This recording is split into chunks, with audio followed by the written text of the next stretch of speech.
Hey, what's going on, everyone? How you guys doing today? My name is Matt Jarbo. This is $3 Theater. And one of the most interesting aspects of movie making, of Hollywood, is the business. A lot of people out there don't ever really like to talk about the business. And I get it. There's a lot of going on. There's a lot of craziness that happens. I personally really enjoy it.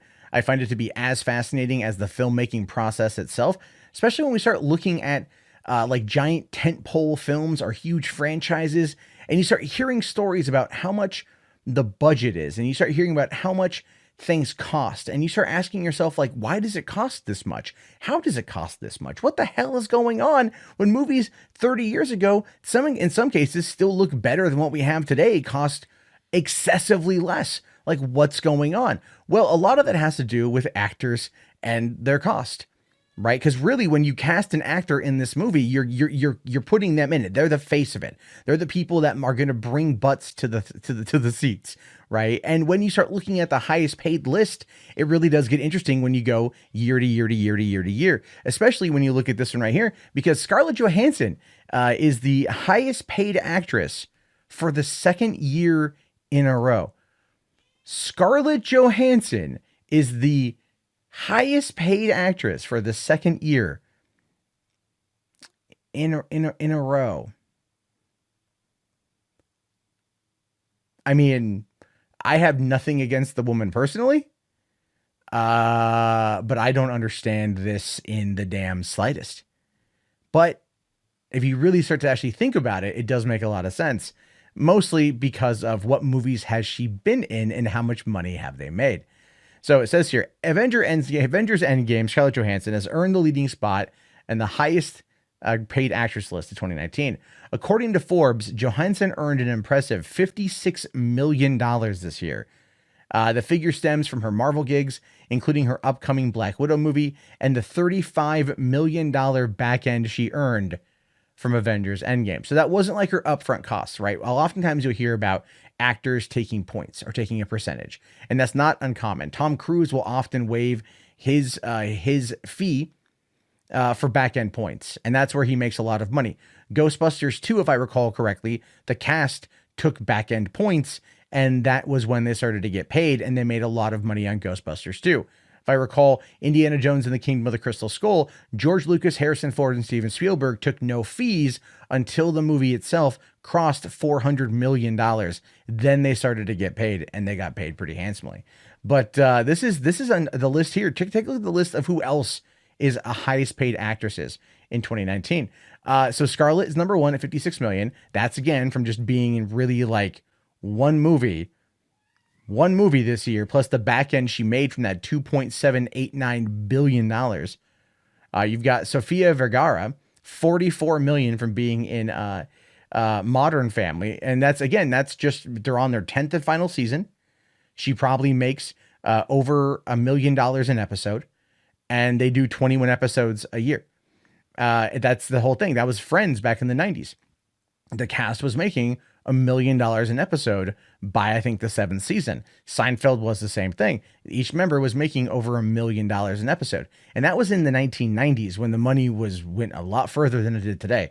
So yeah, these people make a lot of money. If you can get into a very popular TV show that can last, you will make absolute bank by the end. Reese Witherspoon, 35 million. Nicole Kidman, 34 million. Again, what have they both been in? That was that Big Little Lies on HBO. Nicole Kidman's been in a couple movies, I think. Reese Witherspoon, maybe a couple little things here and there. You haven't seen much out of her outside of Big Little Lies, but they still made that much money. And I wonder though if also anything to do with her production company. I don't know. Jennifer Aniston, 28 million. What has she been in this year? She was in that murder mystery movie with Netflix for Netflix with Adam Sandler. Kaylee Cuoco, 25 million. That's coming off the final season of The Big Bang Theory. So you can estimate that to being roughly around 1 million or so per episode. Never mind whatever sponsorship or spokesman gig she's got with like Priceline. Elizabeth Moss is 24 million. What has Elizabeth Moss been in? The Kitchen, which crashed and burned, or The Handmaid's Tale, which just had its season 3, which is insanely huge. So again, you can kind of see this. Margot Robbie, 23.5 million, Birds of Prey and whatever else she's been in. Charlize Theron, 23 million. And Ellen Pompeo is number 10 with 22 million. Ellen Pompeo is coming out of freaking Grey's Anatomy, which is on their like 11th season. And so think about that. I mean, you get into these particular worlds and you can make just a buttload of cash. Now, there are people out there that might sit there and think that they don't deserve any of that money. And I'm not going to lie, in some aspects, you are probably right. But this is the business. And this is one of the reasons why, in my personal opinion, movies are having trouble staying afloat. Why we're starting to see a lot of troubles come out of Hollywood, because these actors come in with these, they're talent agents and they negotiate for a massive back end deal, or even in some cases, a massive upfront deal. And what that does is it's almost meant to guarantee success from the movie, because their character, their presence is going to put butts in seats. In the case of, Elizabeth Moss, What'd she do? She did The Kitchen, which failed opening weekend, and then The Handmaid's Tale. And who knows if The Handmaid's Tale is bringing in anyone for Hulu or not? I don't know. I've only seen season 1. I watch Hulu for other things. Its original programming is not necessarily one of those things. Although with the Orville now going to that will definitely be. So it's interesting when you start looking at how much money these people make. Now, did you notice who wasn't on that list? Jennifer Lawrence.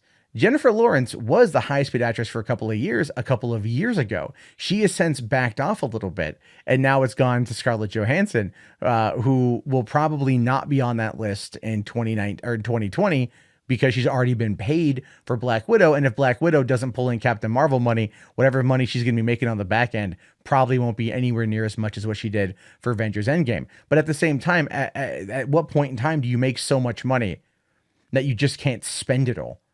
I mean, if I had $56 million, I don't even know what I would do.